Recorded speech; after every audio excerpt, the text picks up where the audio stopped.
श्री गौरव गोगोई।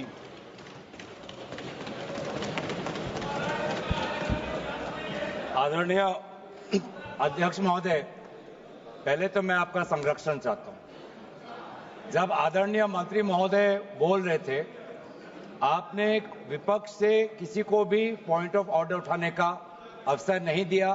मंत्री महोदय बिना किसी पॉइंट ऑफ ऑर्डर के बिना उन्होंने अपनी बात रखी। वही संरक्षण आप मुझे दे, मैं वही अपेक्षा करता हूं। मंत्री महोदय ने अपनी पूरी बात रखी, आपने उनको कुछ नहीं कहा। उन्होंने राजनीतिक आरोप लगाए, उन्होंने हाउस को मिसलीड किया, आपने सुना। वही संरक्षण। एक बात है गौरव जी, आप हमेशा सदन पर ये कैसे आरोप लगा सकते हैं कि आपने उनको कुछ नहीं कहा? मैंने फिर कहा आपको, इस सदन में, प्लीज बैठिए, इस सदन में संसदीय व्यवस्था के अनुसार सबको समय आवंटित होता है। आवंटित दल का माननीय सदस्य अपनी बात रख सकता है।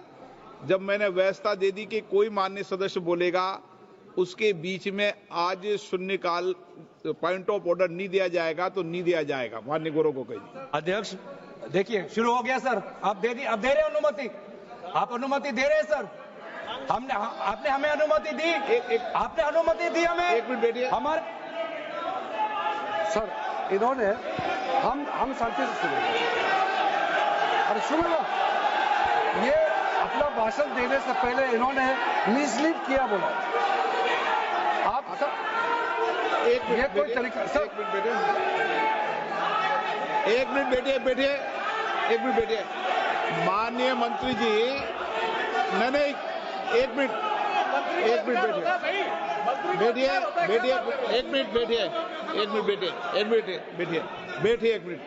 ठीक है, बैठिए। एक मिनट बैठिए।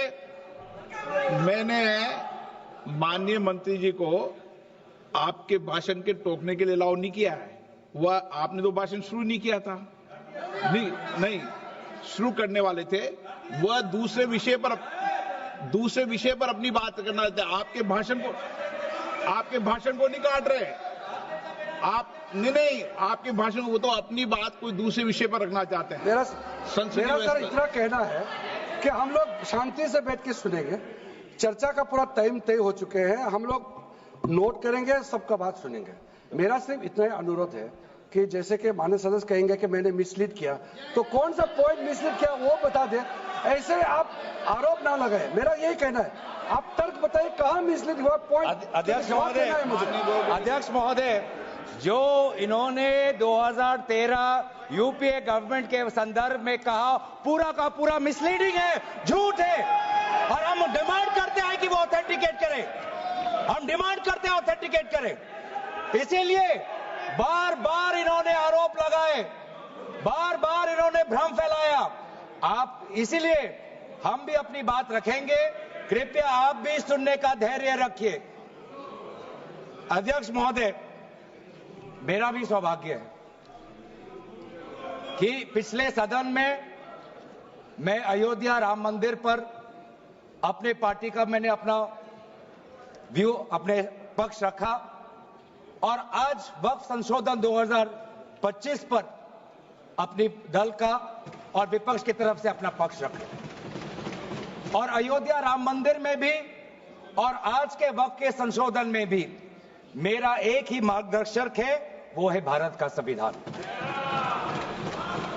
भारत का संविधान जो कहता है कि हमारा भारत में हर व्यक्ति को सामाजिक, आर्थिक और राजनीतिक न्याय, विचार, अभिव्यक्ति, विश्वास, धर्म और उपासना की स्वतंत्रता, और साथ साथ में यह कहता है कि व्यक्ति की गरिमा और राष्ट्र की अखंडता सुनिश्चित करने वाली बंधुता। ये बिल आज इस संविधान के इस जो मूल जो ढांचा है उस पर आक्रमण है। और इनकी जो पूरा जो भाषण था वो हमारे संविधान के इस मौलिक अधिकार पर, हमारे संघीय ढांचे पर एक आक्रमण था। आज इस सरकार का, इस बिल के द्वारा 4 इनके मूल उद्देश्य हैं।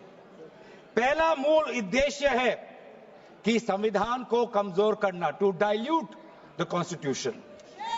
इनका दूसरा उद्देश्य है भ्रम फैलाना, to defame the minority communities of India. इनका तीसरा उद्देश्य है to divide the Indian society. हमेशा एक हमारे बीच में एक लिटिगेशन चलता रहे, मसला और बढ़ता जाए, ये उनका उद्देश्य है। और चौथा इनका उद्देश्य डाइल्यूट, डिफेम, डिवाइड, और चौथा इनका उद्देश्य है to disenfranchise the minority communities. आज माइनॉरिटी कम्युनिटीज के प्रति अपनी संवेदना जता रहे हैं।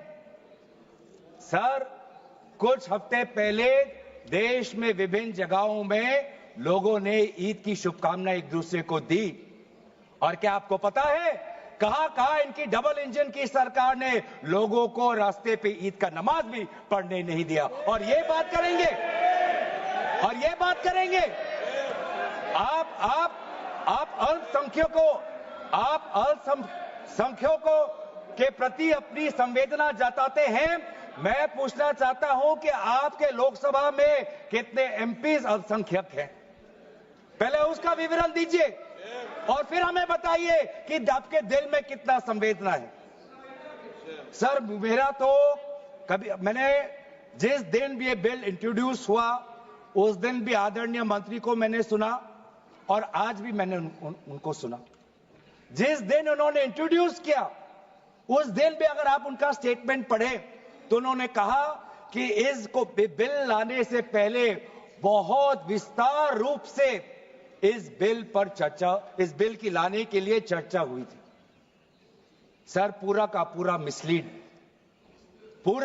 मिसलीडिंग। 2023 में सर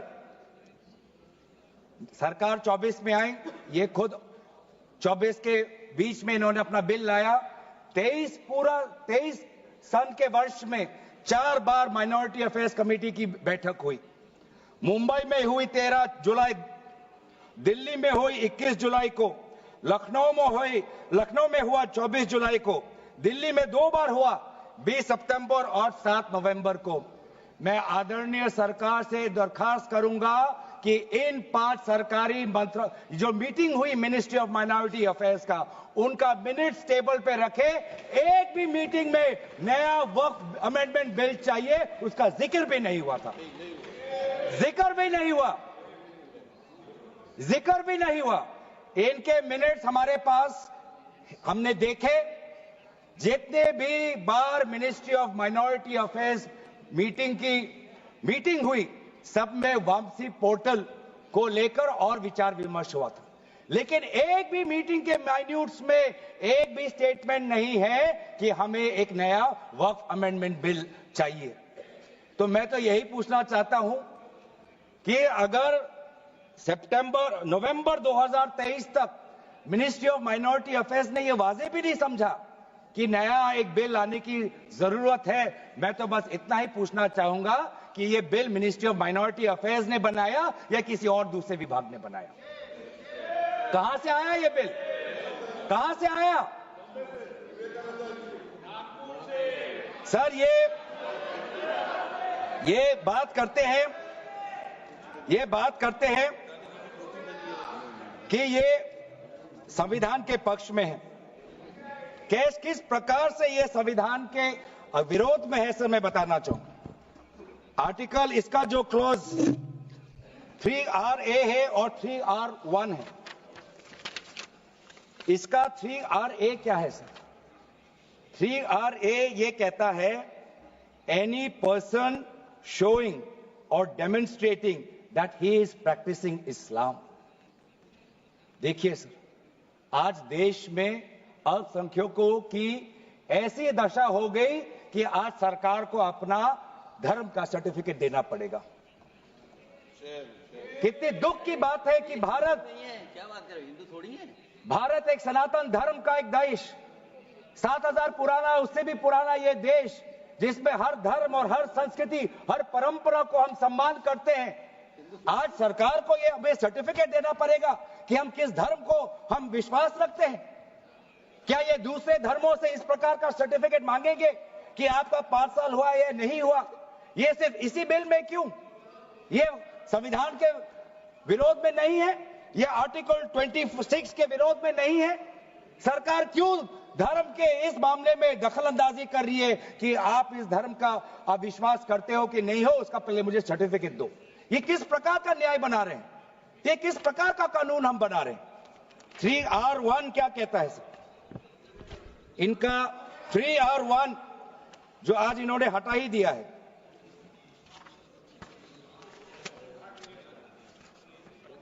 R1 कहता है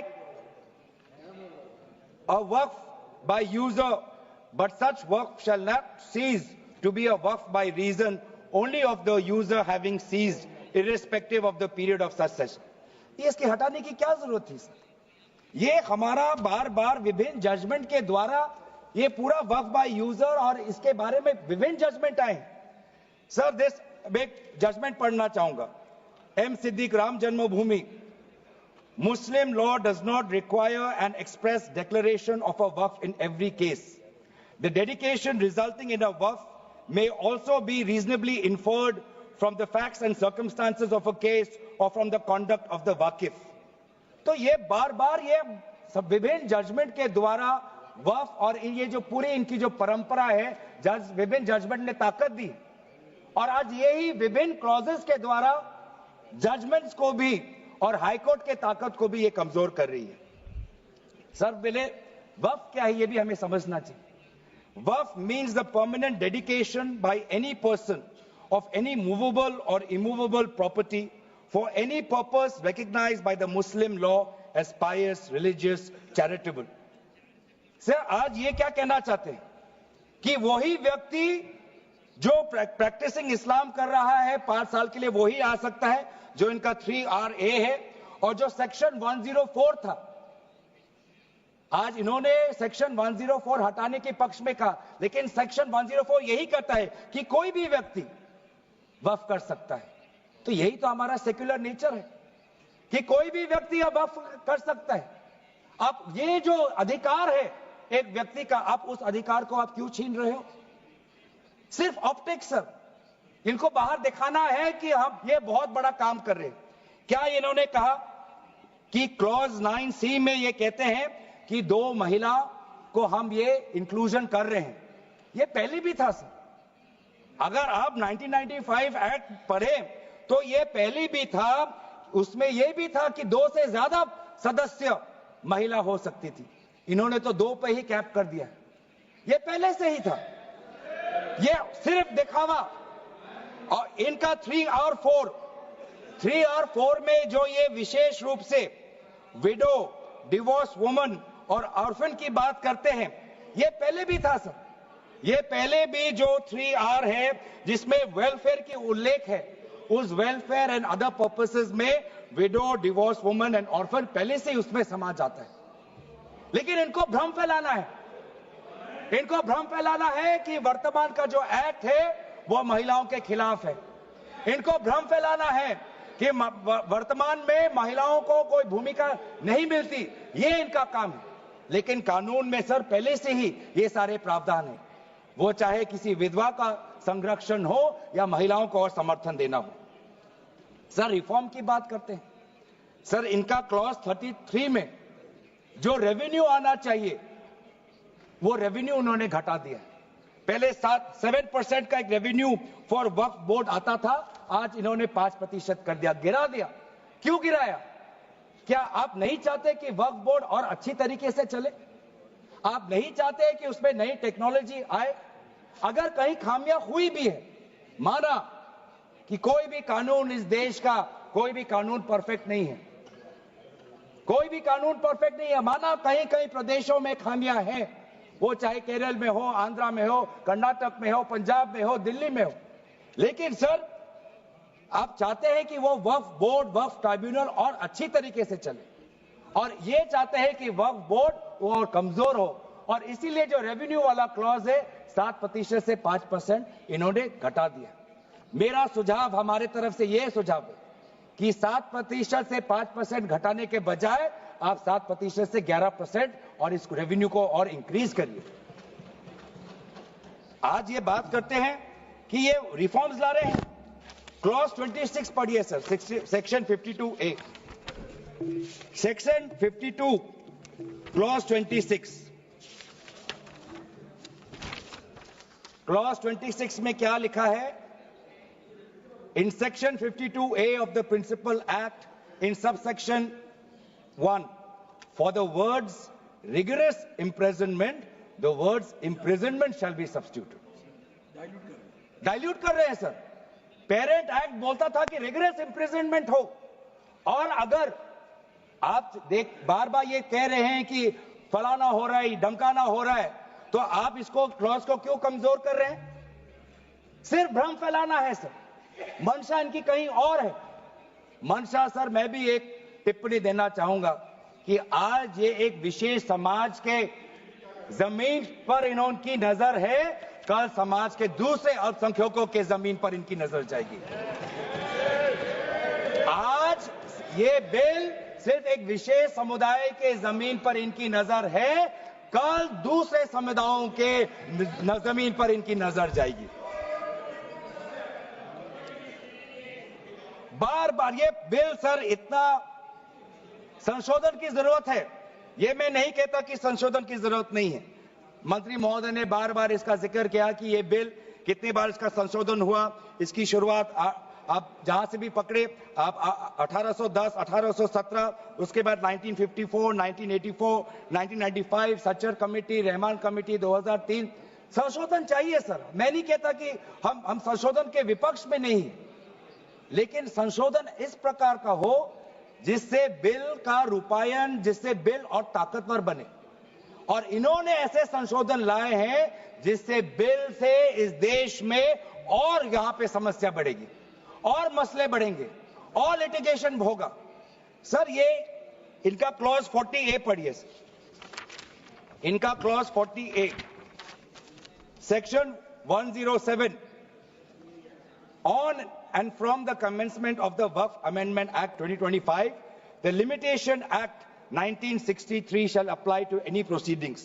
सर, इससे पहले आप जितने बार भी आप इतिहास में जाए, हर बार, क्योंकि ये वक्फ, ये जो प्रक्रिया है, जब से हमारे देश में इस्लाम आया तब से ये प्रक्रिया चल रही है। बहुत से ऐसे कब्रिस्तान हैं जहां पे कोई पेपर्स नहीं है, कागज नहीं है, लेकिन जजमेंट है, जजमेंट इनके पक्ष में है। और आज बार बार हमने कहा है कि लिमिटेशन एक्ट इसको बढ़ाया जाए, क्योंकि ये प्रैक्टिकल एक समस्या है। लेकिन आज ये नहीं चाहते। क्यों?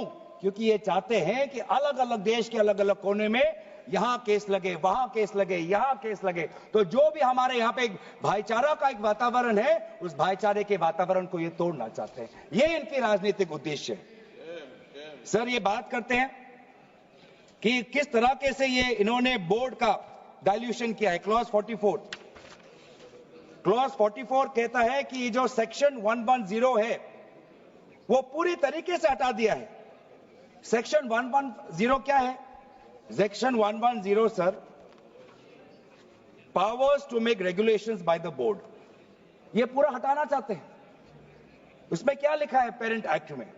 The board may with the previous sanction of the state government, मतलब राज्य सरकार की अनुमति के द्वारा बोर्ड कुछ नियम बना सकते हैं। इन्होंने पूरा वो हटाना की कोशिश कर रहे। क्लॉजेस F और G ये हटाने की कोशिश कर रहे। राज्य सरकार की पावर्स या ये कम करने की कोशिश कर रहे।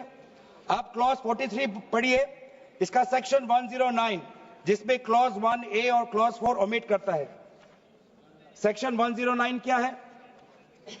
सेक्शन 109 है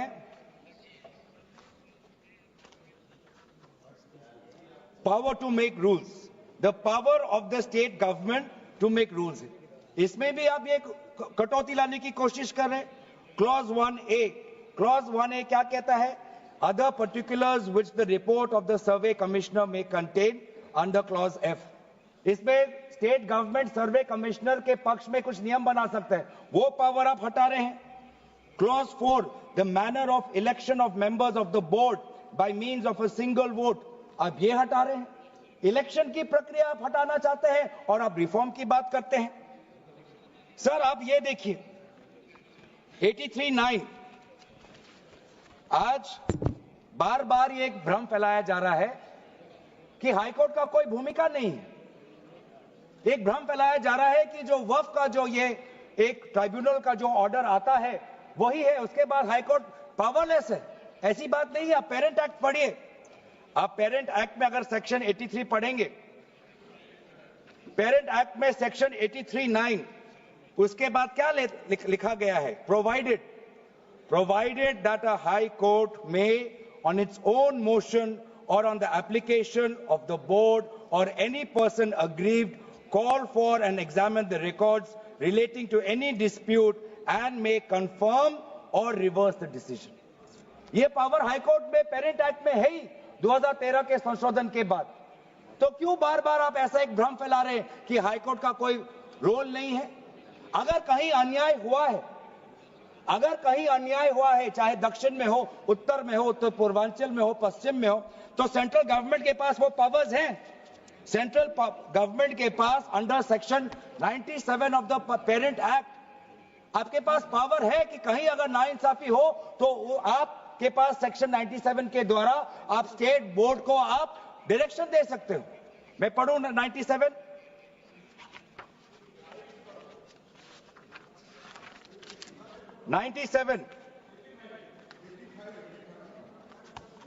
Directions 96 for the power of the central government to regulate secular activities of OCF, powers 97 directions by state government subject to any directions issued by the central government under section 96. The state government from time to time give to the board such general or specific directions as the state government thinks fit. मैं जानना चाहूंगा, आपके बहुत जगह आपकी double engine की सरकार है, बहुत जगह आपकी डबल इंजन की सरकार है, कहीं कहीं आपकी सहयोगी दल की भी सरकार है। आपने पिछले 10 साल में कितने बार इस सेक्शन 97 का आपने इसका इस्तेमाल किया? कहीं भी आप अगर नाइंसाफी हुआ तो कितने बार आपने सेक्शन 97 का आपने इस्तेमाल किया? उसका बोलिए, फिर जाके बोलिए कि ये जो पेरेंट एक्ट है ये कमजोर एक्ट है। पूरी ताकत दी हुई है। अगर कहीं गलती हुई है, कहीं सुधारना है, हमारी संवेदना है, वो चाहे केरला में मवम की बात हो, संवेदना है हमारी, पर आपके पास भी वो ताकत है। आपने कितने बार इस ताकत को आजमाया? सर आज आप देखिए कितनी दुख की बात है। सेक्शन 64 क्लॉज 29 64 ये एक्ट सर क्या लिखा है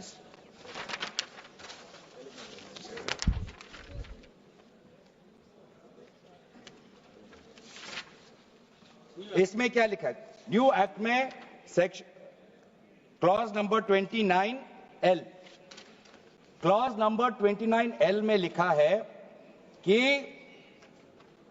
अगर is a member of any association which has been declared unlawful under the Unlawful Activities Prevention Act 1967, यूआपा आपने लाए, ठीक है, आप कहीं रिग्रेस प्रेजेंटमेंट को उसको सिंप्लीफाई करके प्रेजेंटमेंट लाना चाहते हैं और कहीं आप यूआपा का संशोधन लाना चाहते हैं।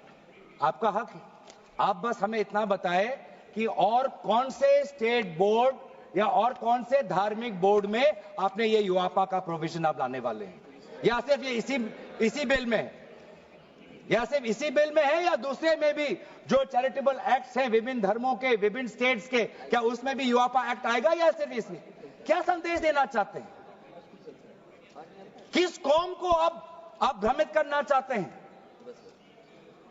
बार बार उस कौम को जिसने भारत की स्वतंत्रता की लड़ाई लड़ी है, उस कौम को जिसने 1857 में उन्होंने मंगल पांडे के साथ उन्होंने अपनी शहादत दी, आप उस कौम पर आप दाग लगाना चाहते हैं जिसमें लगभग 2 लाख उलेमा शहीद हुए, आप उस कौम पर दाग लगाना चाहते हैं?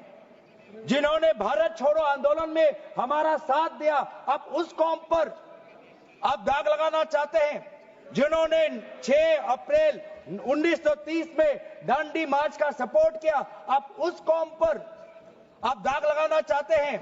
जिन्होंने 1926 में ब्रिटिश के डिवाइड एंड रूल को खंडन किया, अब उस कौम पर आप दाग लगाना चाहते हैं। जिन्होंने मौलाना हुसैन अहमद मदानी ने 1924 में कंप्लीट इंडिपेंडेंस की मांग की,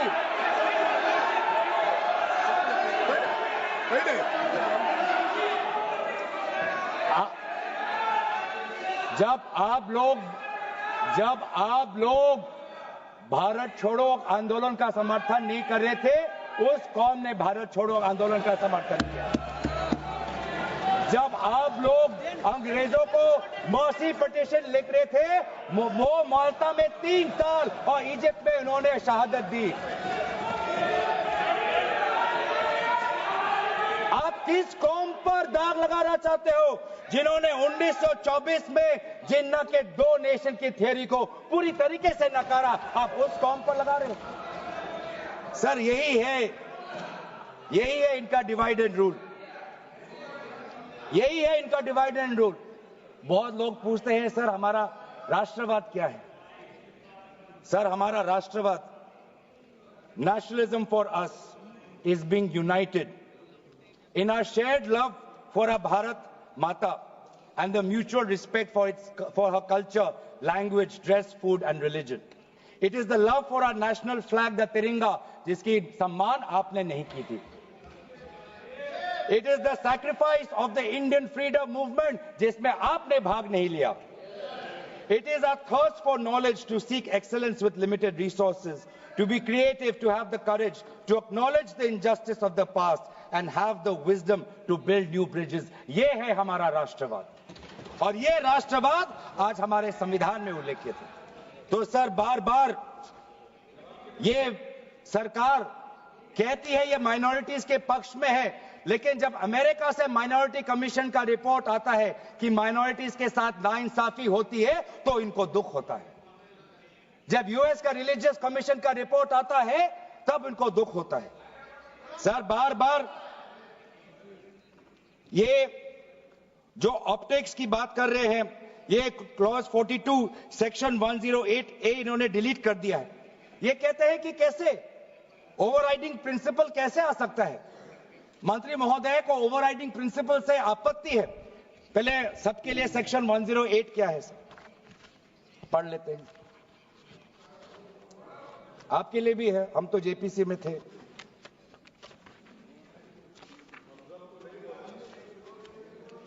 और सर जेपीसी में भी सर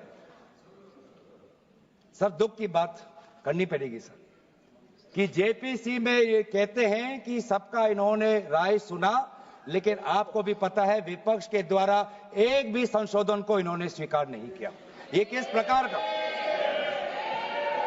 हमने भी बहुत से जेपीसी देखे हैं सर, ऐसा जेपीसी नहीं देखा जहां पर क्लॉज बाय क्लॉज डिस्कशन भी नहीं हुआ सर. पूरी तरीके से वोटिंग हो गई. एक मिनट माननीय सदस्य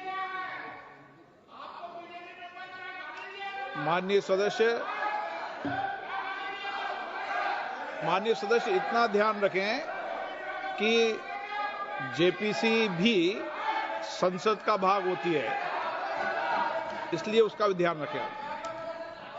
सर इन्होंने जेपीसी की बात की. अगर इन्होंने ये नहीं करते कि जेपीसी में बहुत विस्तार रूप से चर्चा हुआ, तो मैं भी नहीं करता.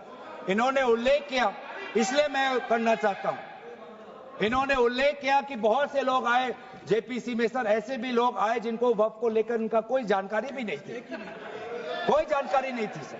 ऐसे भी आए सर. जेपीसी के मुद्दे हम बार बार हमने स्पीकर को चिट्ठी के द्वारा अवगत किया है, इसलिए हम उठा रहे हैं सर. इसमें 108A ये हटाना चाहते हैं, जिसमें power to have overriding effect. लेकिन ये जो प्रिंसिपल है ओवरराइडिंग का सर, ये आज भी विभिन्न स्टेट एक्ट्स में ये है. तेलंगाना के एक्ट में आज भी ओवरराइडिंग प्रिंसिपल है. तमिलनाडु के एक्ट में आज भी ये ओवरराइडिंग प्रिंसिपल है. आज भी आरटीआई एक्ट में इंफॉर्मेशन टेक्नोलॉजी एक्ट में 2000 में नालसा जैसे यूनिवर्सिटी में ये ओवरराइडिंग प्रिंसिपल है। तो इसीलिए आपको सिर्फ यहां पर आपको ओवरराइडिंग प्रिंसिपल से आपको मुश्किल है, लेकिन जो दूसरे एक्ट्स में जो ओवरराइडिंग प्रिंसिपल है सेक्शन 108A के द्वारा सिमिलर प्रोविजंस है, उसमें आपको तकलीफ नहीं है। सर मैं भी अपने जैसे इन्होंने हमारे कुछ दोस्तों को सलाह दी, मैं भी इनके कुछ दोस्तों को सलाह देना चाहता हूं। सर क्लॉज 40A सेक्शन 107 जो लिमिटेशन एक्ट जो हटाया गया है, सर आंध्र प्रदेश के एक्ट में ये लिमिटेशन एक्ट ऐसा ही एक लॉ है जैसे पेरेंट एक्ट में है। तो मैं भी इनके आंध्र प्रदेश के सदस्यों को मैं कहना चाहता हूं कि जो प्रोविजन आपके आंध्र प्रदेश के एक्ट में है, आज वैसे प्रोविजन ये सरकार हटाने वाली है। आपको भी बाद में आंध्र प्रदेश में अपनी जनता को उत्तर देना पड़ेगा। तेलंगाना और तमिलनाडु में हमने बात रखी है सर, तो मैं बार बार मैं कहना चाहूंगा सर, हमें संशोधन से कोई हमें परे नहीं है, लेकिन संशोधन ऐसा हो जो हमें मदद करे। आज डिजिटाइजेशन की बात करते हैं। आज से 15 वर्ष पहले वामिस एक डिजिटल पोर्टल हमने खोल दिया है। अब ये देखिए सर सरकार की कैसी ये इनकी काम है।